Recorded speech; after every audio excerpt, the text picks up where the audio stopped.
У нас с водосвет и военен ритуал в София беше открит паметник на опълченците. Новият монумент се намира в градинката за Централния военен клуб. Мястото не е избрано случайно. Някога там са били турските казарми, в които е държан под арест Васил Левски.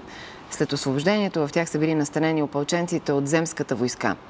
Паметникът, дело на скулптора Николай Савов, е бронзово копие на фигурата на опълченеца от картината на Ярослав Вешин с Самарското знаме.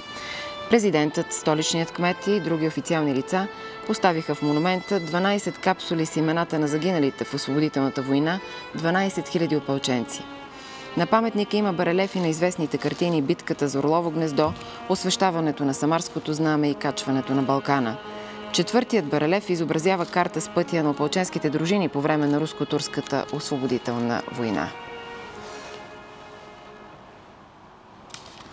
Разгарът на лятото е най-добрият момент да помислите с какво ще се облечете през зимата. Това се потвърждава от практиката на известните модни къщи.